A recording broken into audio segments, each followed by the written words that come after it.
How many times do you guys think I'm gonna feel the need to say that I love citrus? Like, not just in this video, but like on this channel.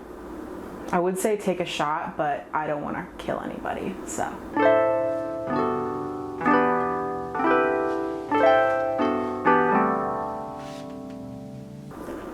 Hey, how y'all doing? It's been a very long time since I filmed a video. Sorry about that. As you guys may or may not know, I moved, obviously, again. I got a new job. I was planning on taking a break, partially because I had to, because everything was like packed in boxes. I like couldn't film. It took me a lot longer than I thought to like find a place to settle. And then the holidays kicked in and things just got nutso. But I'm back now and ready to share with you guys more recipes and like all this fun stuff that I've been working on. I received a lot of really kind comments and messages over the past 6 months. And I just wanted to take a second to say thank you to everybody for checking in on me and also caring about me and the channel. It like makes me a little emo. Sorry, I like can't feel proper emotions apparently. So from the bottom of my heart, thank you so much. I'm really excited to be back with all of you again in the kitchen. Enough of all that expository stuff. Let's get to the reason why you're here, okay? We're talking cakes. We're talking single layer cakes today. We're talking citrus single layer cakes today. I know you're interested. So you guys have probably caught on to the fact that the beginning of the year is citrus season. It's one of my favorite times of the year. I love citrus. How many times do you guys think I'm gonna feel the need to say that I love citrus? I usually really like to kick off the year with kind of a celebration of that and a celebration of kind of what's in season right now. My first recipe on this channel was the citrus tart. Last year I did the citrus shortbread, and this year we're moving on to a single layer cake. Let's be honest, after the holiday season, I think we're all a little tired. So we're gonna ease ourselves back into the kitchen. We're gonna ease ourselves back into baking with something that's super simple, super delicious, and super beautiful. I really wanted to do something that was beautiful on its own. It didn't require a bunch of different components and a bunch of different like recipes to make one thing. One cake that comes out, you let it cool and it's ready to serve like that. We will be serving this with like a flavored whipped cream, but that's entirely optional. It's just like a bonus. Olive oil is inherently kind of like fruity and goes really well with citrus. You see the ingredients in front of me. Like, let's just get started, okay? So in this big bowl, I have my granulated sugar and some citrus zest. I say citrus zest and am kind of purposefully ambiguous about it. You can really use any kind of citrus zest you want in this. I've tried it with lemon, I've tried it with orange. Today, I'm doing a combination of both. You can do grapefruit if you want. Any kind of citrus that you want, this cake will work with it. So this is my granulated sugar and my citrus zest. It's a tablespoon and a half of zest. I'm just gonna kind of poke it through to kind of get rid of the clumps.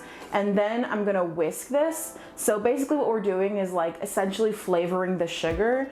We're making sure that the zest does not just clump up in the cake and it disperses evenly. And also, if the sugar is flavored like citrus, when we release the oils into the sugar, that flavor will then carry out through the cake as well. And it's just like, I think it's a really good first step if you're doing anything with citrus. So we're gonna whisk this for a little bit. You will kind of see after like a minute or so of doing this that the sugar will go from, you know, like a typical granulated loose texture to like an almost sandy, like vaguely wet looking texture, and it'll also start to take on the color of the citrus that you put in here, and that's what we're looking for. That's how we know that all of the oils have released from the zest and the sugar is sufficiently flavored. Okay, cool. I am happy with that. So the granulated sugar kind of like almost packs in my hand when I squeeze it. It doesn't hold its shape really, but it does kind of have that wet sand look to it. And in here I've got 2 eggs and 1 extra egg yolk. So I'm just gonna add that in and whisk that together. All right. So now that's sufficiently combined, we're gonna add our oil. This is oil that I bought from Aldi because I love Aldi. And also because that's just oil that I had in my kitchen at the time. Since the flavor of this cake is really supported by the flavor of the olive oil, if you can, go for a really high quality olive oil because you're gonna get the best flavor from that. But again, like I said, this is from Aldi, this is what I'm using, and it's still delicious. It'll just be like another step up if you can use a really good high quality olive oil. So what we're gonna do is we're gonna make sure that this comes together as an emulsion and everything combines really nice and evenly. So I am going to be whisking this while adding this in a very slow, steady stream. This ensures that the sugar and egg mixture has enough strength and support to kind of absorb the oil without overwhelming it all right away. Like if we dump it in, it'll take a little bit longer to mix together. And what we're gonna do, since this bowl is glass, and I'm not gonna have an extra hand to hold on to it, this is just a wet paper towel. You might see people do this with cutting boards and such. It just makes it so that the bowl doesn't like move around while you're whisking. It creates something for it to kind of stick to. Just in a very slow and steady stream, not wanting to overwhelm the eggs or the sugar mixture.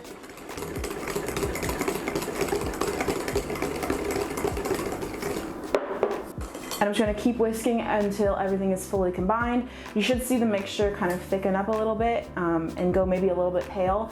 That's the eggs and the sugar and everything kind of getting some air in them. Dude, I know I said that this was supposed to be easy, and it is.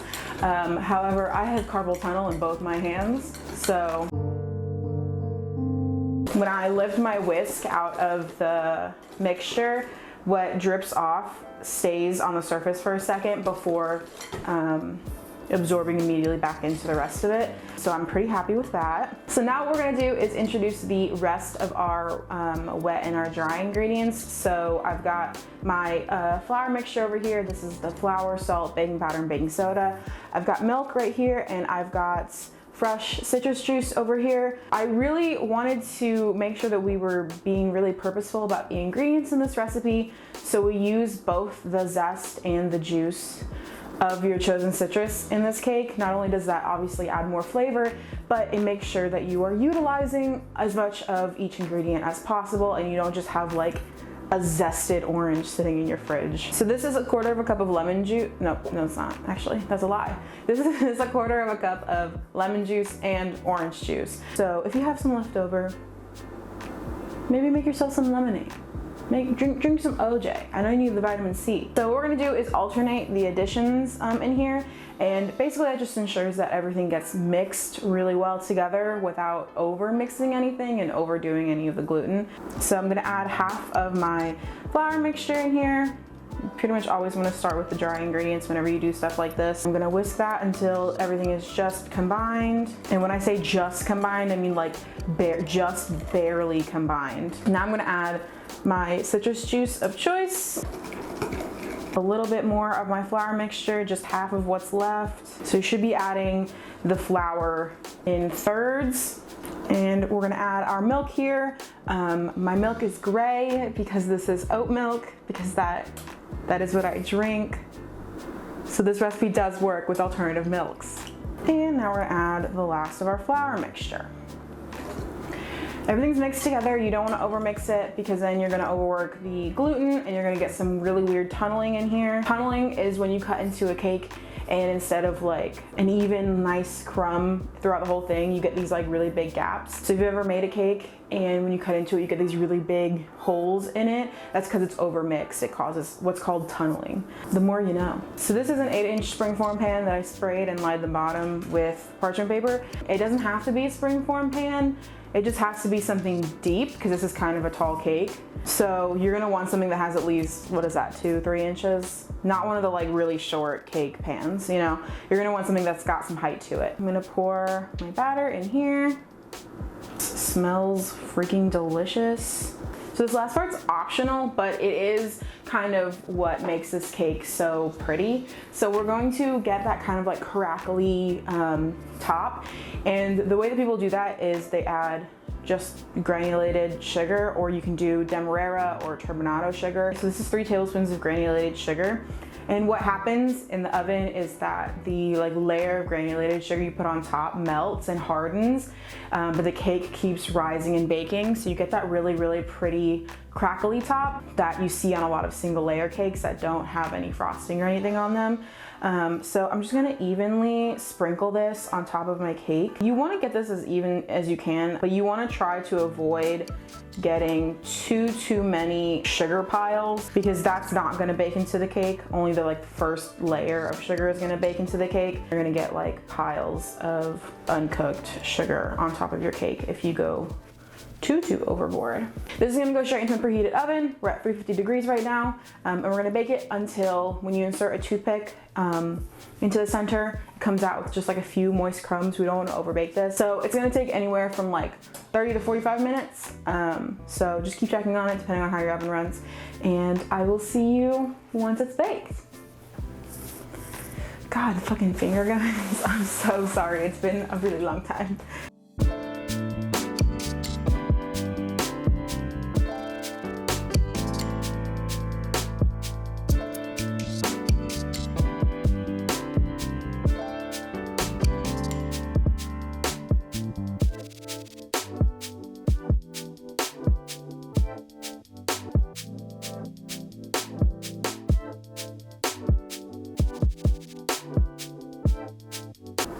Ta-da! We're back with the finished final product.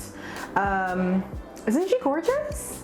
Are you fucking kidding me? Isn't she gorgeous? I don't know if you can even see from that far, but she's gorgeous. Take my word for it. So you can stop here. I personally think that this is a gorgeous cake on its own, and it's beautiful and delicious, and you can just give this to people like this. I did make a whipped cream to go with it, to serve with it if you'd like. This is a rosemary honey whipped cream.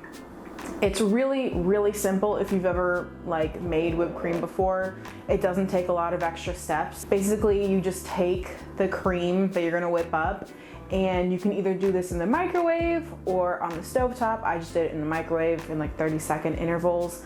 Heat it up with some rosemary until the cream starts to simmer. You don't want to boil it, you're just trying to heat the cream up.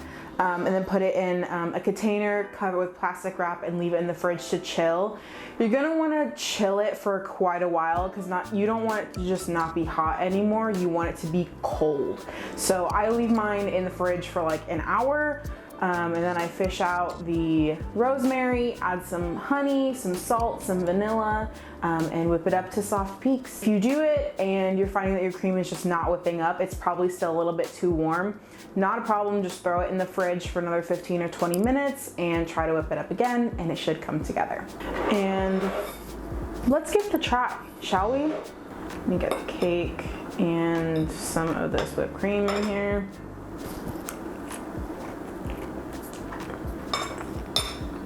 Oh my God. The inside is sturdy, but really moist, so flavorful. The top, because of the sugar that we put on top, has this really nice crunch. It's so good on its own, but the whipped cream is such a really, really nice light addition. I've made 3 of these already, and they're so good for dessert, but also breakfast. If you're doing a brunch, a midday coffee snack or something like that, this cake is literally amazing for everything. It is light, it is moist, it is so flavorful, it's so delicious, and it's everything that I could ask for in an olive oil cake, honestly. So that wraps it up for me here today. I hope you guys enjoyed this video today, and I hope it was worth the wait for you guys. I was not planning on being gone for so long, and I hope this is just the beginning of the re-entry into the new year and into new recipes and into fun new stuff. I have a lot of things planned that I hopefully get to do for you guys, because I just have so much fun doing this stuff. It's stuff like this that is so customizable that I really love doing, and I really love kind of sharing, because not only do I want to give you guys good recipes, I also want to teach you guys something and make you guys feel more confident in the kitchen yourselves. So if you do want to riff and you want to customize and you want to do other things, you feel confident in doing that. and that's one of the reasons why I kind of love what's happened with my channel. I hope you guys enjoyed, and I hope you guys try this out. Please tag me, please let me know. I would love to see what kind of variations and what you do with this cake. I'll have the ingredients of the recipe down below in the description, as well as a link to my blog where you'll find the full method of prep, as well as the recipe to the rosemary honey whipped cream as a little bonus. And you'll find all my social medias and everything linked down there too. Please leave me a comment and let me know what you guys have been up to. Let me know if you baked anything fun over the holiday season. I spent 4 days straight baking like over 100, almost 200 Christmas cookies for my friends and family. And I will see you guys back here in the kitchen again in my next video. Bye!